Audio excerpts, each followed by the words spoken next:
Saya butuh ijazah S1. Universitasnya terserah, yang penting bisa buat daftar pemilu Wakanda. Baik Bapak, semua bisa diatur. Inilah ijazah kalau UGM sebenarnya. Ini kenapa saya bilang. Dan foto sekali lagi, saya berani pastikan 99,9% palsu. Gawat Pak, gawat.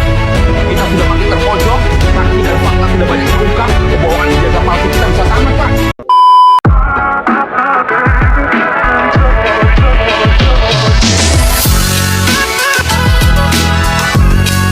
Oke, Assalamualaikum warahmatullahi wabarakatuh. Welcome back di channel Humanis Institute Asyukuria. Pada hari ini kita akan melakukan podcast yang kedua. Dan hari ini podcast lumayan menarik ya teman-teman. Nah, podcast ini yaitu ruang diskusi kita untuk mengupas tentang isu-isu krusial dalam politik dan hukum. Hari ini kita akan bahas tuntas isu-isu krusial dalam politik dan hukum. Dan kita akan membahas sebuah kajian akademik yang sangat provokatif dan penting, yaitu tentang implikasi yuridis putusan pengadilan tentang penggunaan ijazah palsu oleh presiden. Sebuah isu hipotesis namun memiliki konsekuensi hukum dan yang nyata. Lalu di sini saya Viola Dias Febrian sebagai Ketua Himpunan Hukum Ekonomi Syariah Institut Asyukuria, dan kita telah kedatangan tamu yang sangat spesial nih teman-teman, yaitu ada Pak Fahrul Marasabesi. Selamat datang Pak Fahrul. Ya, mungkin Bapak Fahrul ini dosen terfavorit kita nih teman-teman di Institut Asyukuria, khususnya dalam bidang hukum, karena beliau ini merupakan ahli hukum dari kampus kami. Yang sekarang beliau secara khusus meneliti dilema antara keadilan dan kepastian hukum dalam kasus ini. Langsung saja teman-teman, kajian Pak Fahrul ini sangat menarik nih teman-teman, karena menyentuh inti legitimasi seorang kepala negara di bawah Undang-Undang Dasar 1945. Kita tahu bahwa menggunakan ijazah palsu adalah tindak pidana diancam pasal 263 KUHP, dan itu bisa menjadi dasar pemakzulan presiden. Namun hasil penelitian Bapak menunjukkan adanya ketenggangan nih antara dua prinsip hukum besar. Mungkin bisakah Bapak jelaskan mengapa nih jabatan presiden yang diperoleh dengan cara curang tidak otomatis batal, dan mengapa kebijakan negara yang sudah ia tetapkan tetap berlaku? Oke, baik. Jadi intinya adalah kita dihadapkan pada dilema antara keadilan dan kepastian hukum. Dari sisi keadilan, menuntut pembatalan ya, jelas jabatan yang diperoleh melalui penipuan, yaitu menggunakan ijazah palsu, itu harus dicabut. Nah, ini adalah pelanggaran pidana berat dan perbuatan tercela yang melanggar integritas konstitusi. Nah, dari sisi kepastian hukum atau menuntut keberlakuannya, tapi negara kita ini tidak boleh lumpuh. Jika kita membatalkan semua kebijakan, mulai dari APBN, peraturan presiden, hingga keputusan presiden, hanya karena masalah ijazah, maka akan terjadi kekacauan hukum atau legal chaos gitu.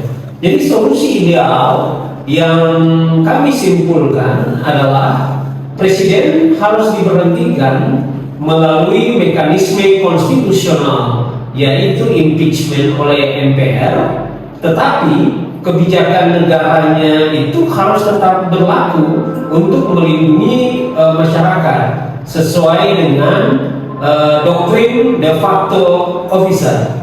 Jadi doktrin de facto officer ini adalah sebuah prinsip hukum yang menyatakan bahwa tindakan yang dilakukan oleh seseorang yang secara fisik memegang jabatan publik dan menjalankan tugas-tugasnya, walaupun penunjukan atau pengangkatannya itu mungkin tidak sah secara hukum, tapi tetap harus dianggap valid dan mengikat demi kepentingan publik dan stabilitas administrasi. Ya mungkin itu dari saya.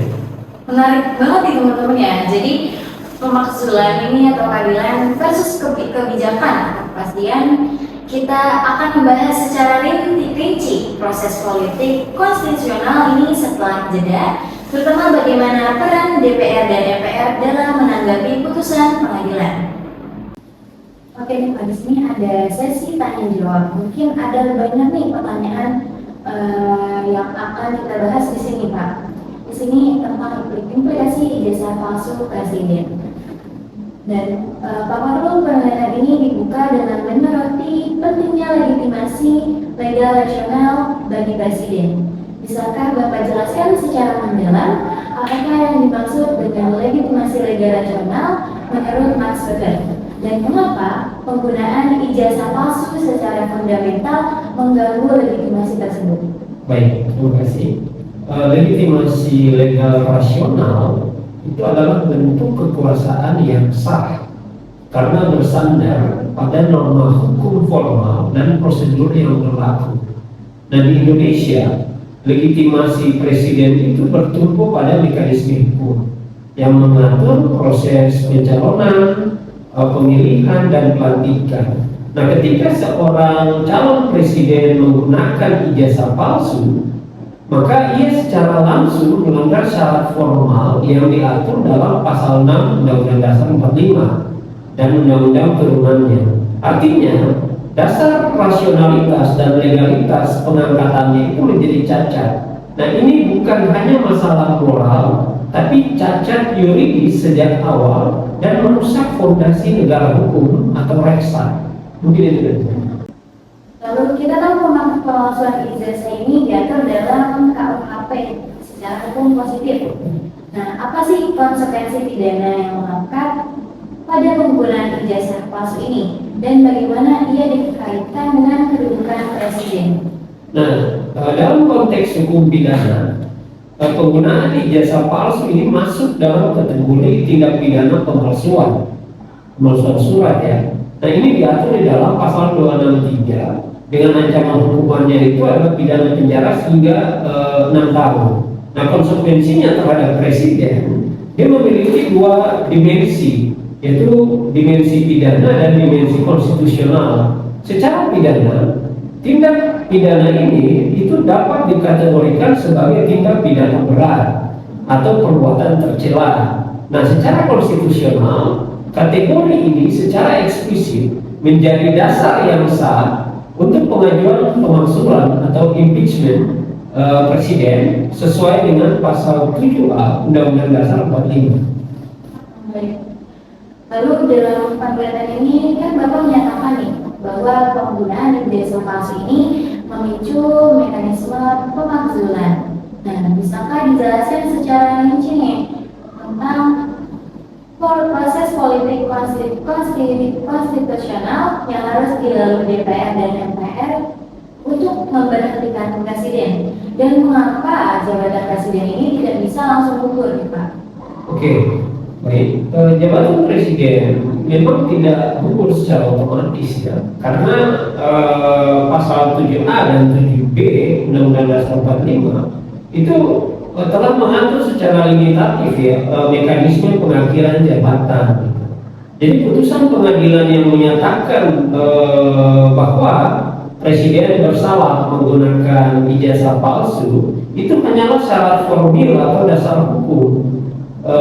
Sedangkan kalau misalnya kita masuk ke impeachment atau pemakzulan presiden, itu merupakan proses hukum konstitusional untuk memberhentikan presiden atau wakil presiden dari jabatannya sebelum masa jabatan itu berakhir karena berdasarkan tuduhan pelanggaran hukum berat seperti misalnya ada pengkhianatan negara, misalnya ada korupsi, ada penyuapan, pemalsuan atau tindak pidana berat lainnya atau perbuatan tercela serta sudah tidak lagi memenuhi syarat sebagai presiden. Nah, proses ini diawali oleh usulan DPR melalui pemeriksaan di Mahkamah Konstitusi, lalu diputuskan oleh MPR,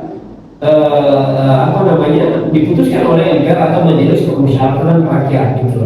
Jadi menurut Hans Kelsen, jabatan ini hanya batal jika ada norma yang membatalkannya, yaitu keputusan MPR.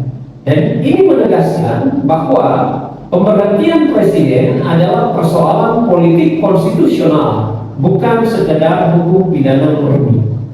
Itu dari saya.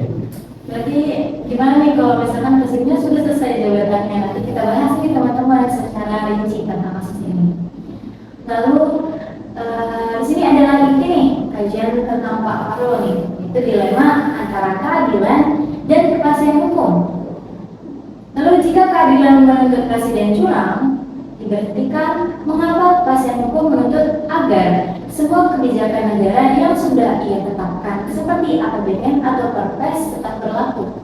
Iya, jadi memang prinsip kepastian hukum itu menuntut stabilitas negara ya. Jadi jika seluruh produk hukum seperti APBN atau peraturan presiden atau kebijakan strategis yang lain yang sudah ditandatangani oleh presiden, jika dinyatakan batal demi hukum, maka akan terjadi kekacauan hukum total atau legal chaos. Jadi masyarakat itu akan kehilangan pegangan hukum. Oleh karena itu, hukum memilih melindungi masyarakat dari kekacauan ini dengan menjaga keberlakuan kebijakan setidaknya sampai ada pembatalan resmi. Ya, itu mungkin. Jadi kita tunggu sampai ada pembatalan resmi apa ya lebih lanjut. Lalu untuk menjamin kepastian hukum nih, penelitian Bapak ini merujuk pada doktrin de facto officer. Bagaimana Bapak jelaskan doktrin ini dan bagaimana diterapkan secara universal dalam kasus pejabat yang cacat legalitas? Oke, jadi begini, doktrin de facto officer itu adalah prinsip yang berkembang dalam hukum tata negara komparatif, ya, terutama di Amerika Serikat dan Eropa, gitu ya. Jadi doktrin ini menyatakan bahwa tindakan pejabat yang ternyata kemudian diketahui tidak sah pengangkatannya tetap dianggap sah sepanjang dilakukan dalam kapasitas jabatannya. Jadi demi kepastian hukum dan perlindungan pihak ketiga.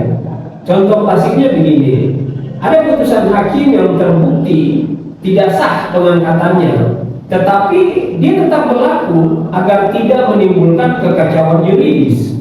Nah, dalam kasus presiden, semua kebijakan dan tindakan administrasi negara yang telah dikeluarkan itu tetap sah secara de facto.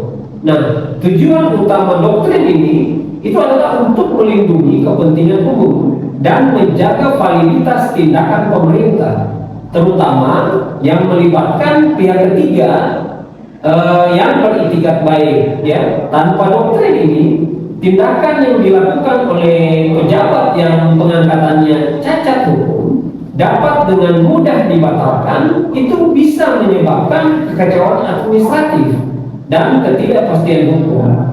Misalnya dalam hal penerbitan izin atau penandatanganan kontrak atau keputusan pengadilan. Ya, mungkin itu. Lalu Hans Kelsen ini ada di dalam teori validitas norma memberikan perspektif yang berbeda. Dimana di teori validitas norma Kelsen mendukung argumentasi bahwa kebijakan negara tetap sah dalam kasus penggunaan ijazah palsu oleh presiden. Ya, jadi Kelsen melalui konsep Stufenbauer-Recht atau hierarki norma hukum ya, atau tata susunan bertingkat norma hukum, itu dia punya pandangan bahwa validitas suatu norma itu ditentukan oleh norma yang lebih tinggi. Ya, jadi kebijakan yang dibuat oleh presiden seperti peraturan presiden itu dan juga norma hukum turunannya. Jadi sehingga jabatan presiden itu cacat secara prosedural, tapi ada norma yang lebih tinggi yaitu Undang-Undang Dasar 45 dan undang-undang terkait. Itu belum bisa dibatalkan, belum membatalkan kebijakan tersebut. Oleh karena itu, secara hierarkis kebijakan tersebut tetap berlaku dan mengikat sampai ada pembatalan oleh lembaga yang berwenang. Baik, berarti dalam penelitian ini Bapak membandingkan dengan kasus Jacob Zuma di Afrika Selatan nih. dan N. Safandi Irfan. Lalu apa pelajaran utama yang bisa kita tarik dari presiden internasional ini terkait keabsahan kebijakan negara? Oke, terkait kedua kasus itu, ini memberikan presiden kuat bahwa skandal moral atau legalitas pejabat tinggi negara, termasuk dugaan manipulasi dokumen atau plagiarisme, ya itu menentukan legitimasi moral mereka sebenarnya. Tapi ini tidak otomatis ya membatalkan seluruh kebijakan negara yang sudah mereka buat.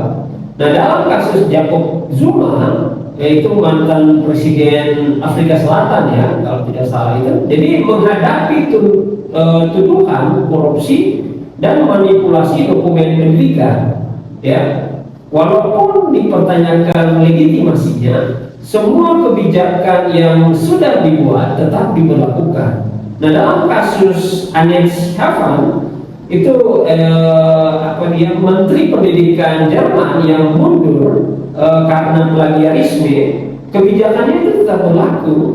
Jadi prinsip yang dipertahankan itu sebenarnya adalah stabilitas pemerintahan dan kepastian hukum itu lebih diutamakan gitu daripada membatalkan kebijakan yang sudah berdampak luas pada masyarakat. Itu mungkin.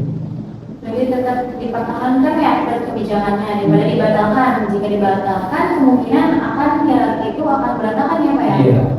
Baik seperti itu. Lalu selain dimensi pidana dan tata negara, penelitian Bapak juga ini menyentuh tentang dimensi administrasi. Lalu apa implikasi penggunaan ijazah palsu terhadap dimensi hukum administrasi?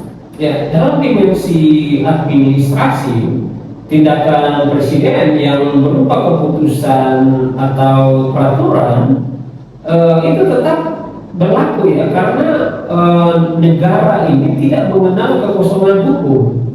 Jadi Undang-Undang 30 tahun 2014 tentang administrasi pemerintahan itu mengatur bahwa keputusan pejabat yang cacat prosedur itu dapat dibatalkan, tapi mekanisme untuk presiden itu dikecualikan karena harus melalui impeachment oleh MPR. Karena kebijakan tersebut itu bisa diuji di PT UN jika merugikan kepentingan individu, tapi tidak bisa dibatalkan secara kolektif hanya karena ijazah palsu presiden. Baik, bagaimana teori keadilan John Rawls dan teori perlindungan hukum Sajito Harjo digunakan sebagai misal analisis dalam penelitian ini? Ya, jadi John Rawls itu dia menekankan justice as fairness, yaitu keadilan sebagai kewajaran. Jadi konsep ini mengusulkan dua prinsip utama untuk membangun masyarakat yang adil, yaitu prinsip kebebasan yang setara dan prinsip perbedaan.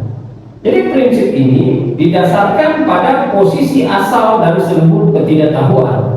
Jadi ini adalah sebuah eksperimen pikiran hipotetis di mana individu yang rasional itu merancang prinsip keadilan tanpa mengetahui posisi sosial, bakat atau status mereka di masyarakat gitu. Nah, prinsip-prinsip keadilan itu yang pertama itu adalah prinsip kebebasan yang setara. Jadi setiap orang memiliki hak yang sama atas skema kebebasan yang mendasar dan seluas-luasnya. Kemudian dia harus kompatibel dengan skema serupa untuk semua orang. Ya. Nah, ini mencakup kebebasan politik, kebebasan berbicara, kebebasan berkeyakinan, dan hak atas milik pribadi. Itu prinsip yang pertama, yaitu prinsip kebebasan yang setara ya. Lalu ada prinsip yang kedua, yaitu prinsip perbedaan atau difference principle, di mana ketidaksetaraan sosial dan ekonomi itu hanya dapat diterima jika kondisi tersebut itu bisa memberikan manfaat terbesar bagi anggota masyarakat yang paling lemah atau paling tidak beruntung. Nah, untuk mendapatkan jabatan publik juga harus melalui proses yang transparan untuk semua orang dengan kesetaraan dan kesempatan. Nah, dengan konsep ini, maka rakyat Indonesia berhak dipimpin oleh pemimpin yang sah dan punya integritas. Kecurangan ijazah merupakan ketidakadilan karena merampas hak rakyat atas kepemimpinan yang legitimate. Nah, kalau dari perspektif Sacipto Raharjo, ini lebih fokus kepada perlindungan hukum bagi pihak yang lemah. Jadi rakyat yang sangat dirugikan adalah pihak yang sangat dirugikan. Jadi perlindungan menuntut presiden yang curang itu harus diberhentikan demi integritas. Tetapi kebijakan tetap dijaga agar rakyat tidak dirugikan oleh kekacauan hukum. Baik, lalu Bapak menambahkan bahwa pemakzulan presiden pada akhirnya adalah persoalan politik. Lalu seberapa besar faktor konfigurasi politik di DPR dan MPR dapat memengaruhi hasil akhir, bahkan setelah adanya putusan pengadilan dan inkrah? Jadi begini, faktor politik ini memang memiliki peran yang sangat menentukan ya. Walaupun putusan pengadilan sudah inkrah misalnya, dan secara hukum menjadi dasar pemakzulan atau impeachment, namun realisasi impeachment sangat bergantung pada dinamika dan konfigurasi politik di DPR dan MPR. Ya, jadi pemakzulan membutuhkan dukungan politik yang signifikan. Tanpa adanya dukungan politik yang memadai, jadi putusan pengadilan itu hanya akan menjadi syarat formil yang tidak terwujudkan secara praktis. Jadi memperlihatkan bahwa proses pemberhentian presiden adalah perpaduan antara hukum dan politik. Lanjut, pertanyaan selanjutnya. Lalu di sini ada penelitian tentang memberikan rekomendasi penting bagi Komisi Pemilihan Umum atau KPU. Lalu apa langkah strategis yang harus diambil KPU untuk mencegah isu ijazah palsu ini lolos di tahap pencalonan? Ya, jadi rekomendasinya ini sebenarnya KPU harus memperketat verifikasi faktual dokumen calon presiden atau pejabat-pejabat yang lain. Jadi misalnya dengan cara meningkatkan verifikasi dengan melibatkan perguruan tinggi, ya, kemudian lembaga kearsipan, atau juga libatkan juga Kementerian Pendidikan secara langsung. Nah, yang paling krusial adalah membangun basis data rasional dokumen pendidikan yang terintegrasi secara digital. Jadi dengan sistem digital yang tersentralisasi, maka KPU itu dapat memverifikasi keaslian ijazah secara cepat dan akurat, menjadi verifikasi dokumen tidak hanya di atas kertas, tetapi juga secara faktual. Baik, berarti tadi itu syarat untuk KPU ya? Iya. Dengan digitalisasi ya Pak, jadi Iya. agar lebih Digitalisasi dan tersentralisasi. iya, lebih mudah untuk diverifikasi dan diidentifikasi.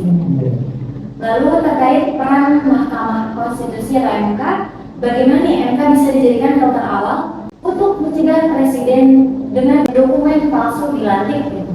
Ya, jadi memang MK ini harus diberikan kewenangan yang lebih kuat dalam proses sengketa pemilu untuk memeriksa keabsahan atau validitas dokumen pencalonan presiden. Nah, saat ini fokus sengketa pemilu itu lebih cenderung pada hasil.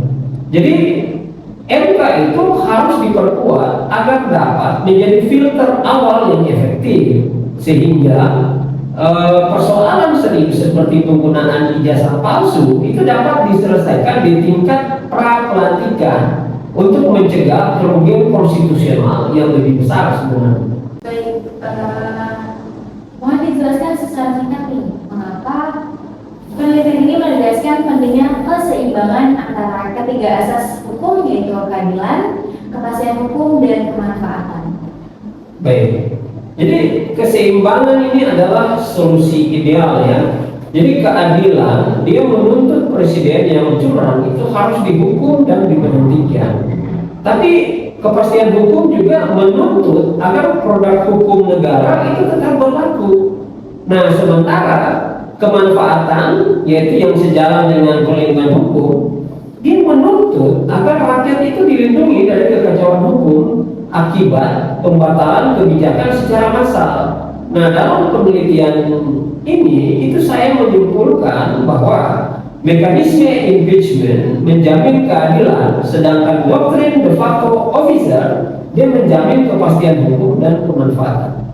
Lalu selain pasal 263 KUHP, peraturan perundang-undangan mana lagi nih yang secara langsung mengatur persyaratan presiden yang terlanggar oleh ijazah palsu, dan bagaimana penerapan teori Kelsen? Mengapa keabsahan jabatan presiden tidak otomatis batal hanya karena ada fakta sosial berupa ijazah palsu? Ya, jadi memang selain Undang-Undang Dasar 45 pasal 6 ya, peraturan yang dilanggar itu adalah Undang-Undang Nomor 42 Tahun 2008 tentang Pemilu Presiden. Ya, di mana di situ mengatur bahwa persyaratan administrasi calon presiden termasuk keharusan dokumen resmi seperti ijazah gitu. Nah, dalam kasus ini Kelsen memisahkan antara fakta sosial dan norma hukum. Ya, jadi fakta sosial penggunaan ijazah palsu tidak serta-merta membatalkan norma pengangkatan presiden. Nah, jabatan hanya batal jika ada norma yang lebih tinggi yang membatalkannya, yaitu keputusan politik dan hukum melalui mekanisme impeachment MPR. Nah, bagaimana nih Pak keterkaitan antara pasal 7A Undang-Undang Dasar 1945 dengan putusan pengadilan pidana terkait ijazah palsu, dan mengapa kebijakan negara yang dikeluarkan presiden tidak bisa dianggap tidak sah sejak awal atau void ab initio meskipun pengamatannya sah? Ya, jadi memang putusan pengadilan yang menyatakan presiden bersalah menggunakan ijazah palsu itu memang menyediakan bukti hukum bahwa presiden telah melakukan tindak pidana berat atau perbuatan tercela. Nah, ini menjadi syarat formil atau legal standing bagi DPR untuk mengusulkan pemakzulan. Nah, kebijakan ini kenapa dianggap tidak void ab initio? Karena adanya doktrin de facto officer, yaitu walaupun terdapat cacat legalitas pada pejabatnya, kebijakan yang dibuat demi menjalankan fungsi pemerintahan tetap harus sah, karena untuk menghindari kerusakan hukum dan melindungi kepentingan umum. Baik, lalu jelaskan ya mengapa penelitian ini menggunakan pendekatan yuridis normatif bukan empiris. Ya, memang penelitian ini menggunakan yuridis normatif itu karena fokusnya ini adalah analisis atau menganalisis norma hukum positif, yaitu dalam hal ini misalnya Undang-Undang Dasar 45, KUHP dan undang-undang gitu. Dan teori hukum misalnya yang tadi saya sudah singgung ya, terkait Hans Kelsen, Max Weber atau John Rawls. Nah, untuk menjawab persoalan yang bersifat hipotetis itu saya menggunakan tadi pendekatan itu, pendekatan norma hukum positif maupun teori-teori dari para ahli hukum. Nah, tujuannya adalah memberikan rekomendasi normatif, bukan menguji fakta di lapangan. Jadi, lalu selain tindak pidana, mengapa penggunaan ijazah palsu juga dianggap sebagai perbuatan tercela dalam konteks konstitusional? ya, ijazah palsu ini dianggap sebagai perbuatan tercela karena melanggar integritas dan kejujuran yang merupakan syarat moral fundamental bagi seorang kepala negara. Jadi perbuatan ini merusak legitimasi moral presiden di mata masyarakat atau mata rakyat ya, yang merupakan pelanggaran terhadap etika jabatan publik tertinggi. Baik, lalu bagaimana kasus George Santos di Amerika Serikat yang memasukkan riwayat pendidikan lalu memberikan kontribusi terhadap analisis penelitian? Ya, jadi memang kalau kita lihat dalam kasus Dos Santos ini memperkuat temuan bahwa pemalsuan dokumen menunjukkan legitimasi moral. Walaupun dia terbukti memalsukan riwayat, dia tidak otomatis kehilangan jabatan, tetapi menghadapi proses etik dan politik yang konsisten dengan solusi pemakzulan konstitusional dan bukan pembatalan secara otomatis.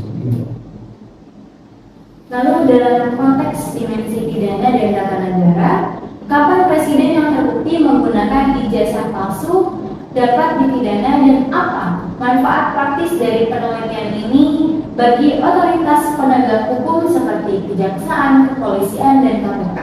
Ya, baik.